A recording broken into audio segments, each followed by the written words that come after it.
Watch this swing carefully because I'm going to ask you a question after I've hit this shot.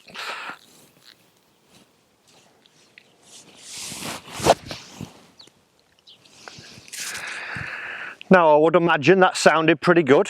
The flight was pretty good. It was a little bit cutty. But the question is, which side of the golf ball did I hit? Where was my club travelling from? And which side of the golf ball did I hit? Because if we all want to gain more control over our golf ball, it would make sense that we have control over where we actually hit the golf ball. When I've posed this question to some of my lessons recently, some of them get the right answer and we have an understanding, but some of them mix it up a little bit, and it's very easy to do. It's quite a technical thing, the golf swing. There's a lot going on, a lot sometimes that we have to think about, but if we can just try and break it down and make it a little bit more simple, hopefully we can start to actually produce some better golf shots. So the answer to that question, I hit the outside of the golf ball, because as I was travelling, I had an out to in path. Now the club path, if you don't know, for the people who are watching, is where the club is travelling relative to our target line. So if I have my ball here as point A, I have a position down in the fairway, i.e. the middle of the fairway, as point B. It's where the club is travelling along that line. Is it travelling straight into the back of it, or is it travelling across it? What we will generally see, you'd either be more of an into out swinger, which is probably where we all want to be, but what we would find is that we're almost, a lot of us, getting a little bit too much from out to in. Now I've been doing a drill recently with quite a few of my lessons to help them get this out to in feeling, and quite a simple concept that you can take to the golf course. So when you're playing, if you've not got that much time to actually hit golf balls, you can at least have a few shots at the range with this one, then transfer it with one simple thought, and hopefully you'll start to see that you gain more control over your ball. So let's have a look at the drill right now. Okay, so this drill requires 3 small alignment canes. You could probably use T-pegs or even pencils or pens if you wanted to, and then a golf ball with a couple of dots on it. Now all our balls generally come with like a marking, like the Pro V sign, or the whatever it may be, FG Tour that I've got here for the Wilson ball, and I've placed 2 dots either side of the golf ball. So one's on the outside and one is on the inside. And as we can see here, these canes from the other camera angle actually help us identify which one we want to try and hit. We've got our straight line, that is the ball to target line, and then we've got the out to in, and then we've got the in to out. So what I've started to get a lot of my lessons to do, I said, imagine now we were going to make some golf swings and you had to try and hit one of those 2 balls. Where would the club head have to swing from to get either side of those balls? And straight away, just by thinking of how we want to get the face onto that dot, we start to actually get the club moving into it. Sometimes we get a little bit too wrapped up in the target. We think, right, okay, target line, I've got to get it on the back of the ball because I'm trying to hit it to my target, which is a straight line. But we're actually not swinging in a straight line, we're coming in an arc. This golf swing's a circle around the body, so it's actually only straight for about 2 to 4 inches for a split second, and then it works back onto the arc it's designed to work on.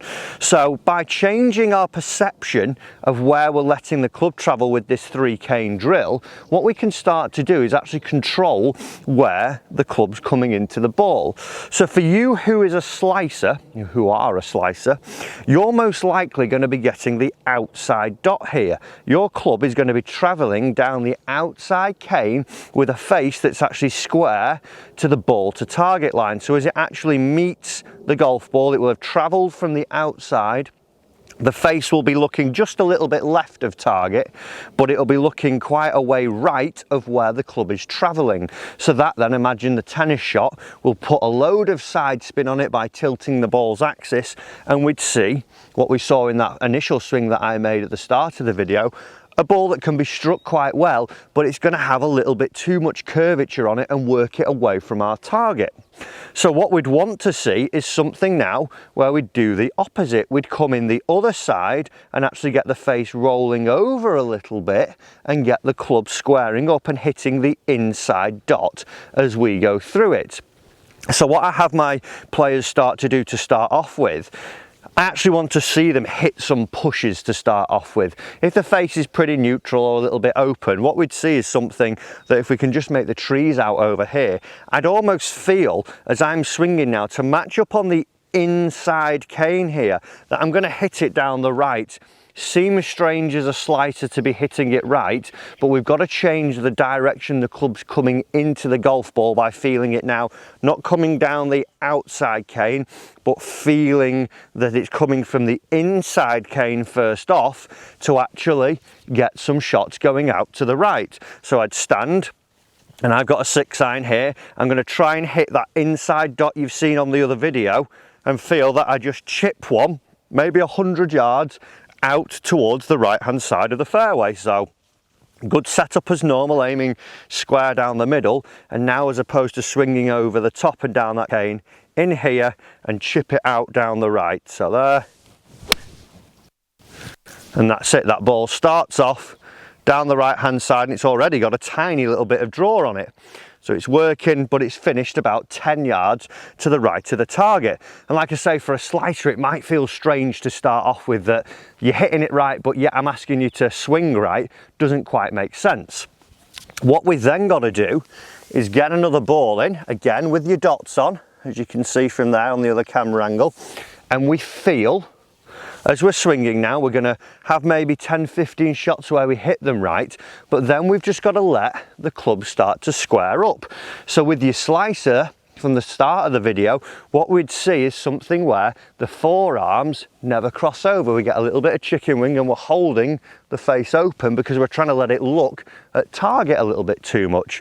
What I want you to imagine is, once you've got used to coming down the inside track here, down that cane through the inside gate, then you're going to let the face start to roll over a little bit. So what I then get my students to do, I am obviously on the driving range, we've not got any trees, but I'd say, imagine we've got a tree, or we've hit it into the trees, and we've got to chip out 100 yards but bend it back to the fairway a little bit. How would you go about that? What would you have to do?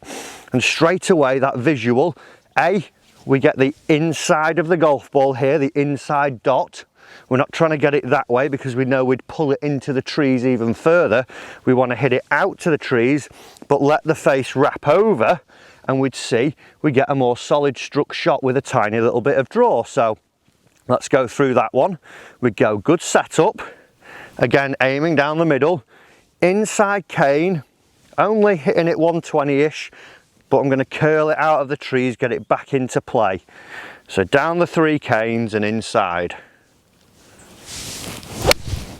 Beautiful, and I've actually overturned it a little bit, but the strike felt better, and I've seen it now actually go out towards my target and turn away from it. Once you've gone again, 10-20 shots, feeling this as a drill, inside, imagine you're shaping it out of the trees. Then we're going to finish off with a full swing and hitting some shots, like I say, with this cane in place. You're going to always imagine you're swinging on the inside cane as opposed to the outside, and just letting your hands turn over ever so slightly.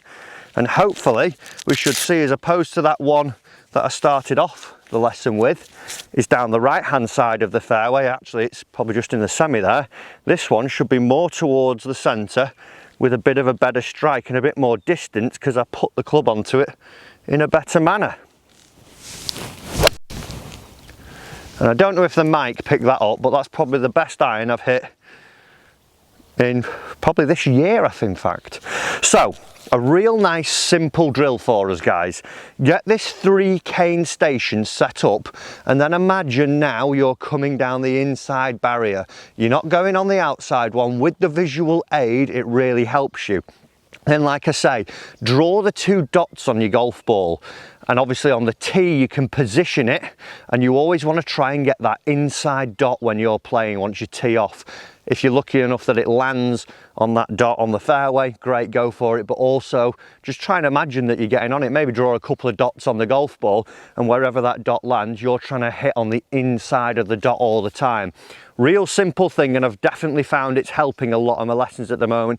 Clear up where they're trying to put the club on the ball and actually get the face turning over a little bit more. So give it a go, see if it works for you. Comment down below and let me know if it has done and you've enjoyed this video.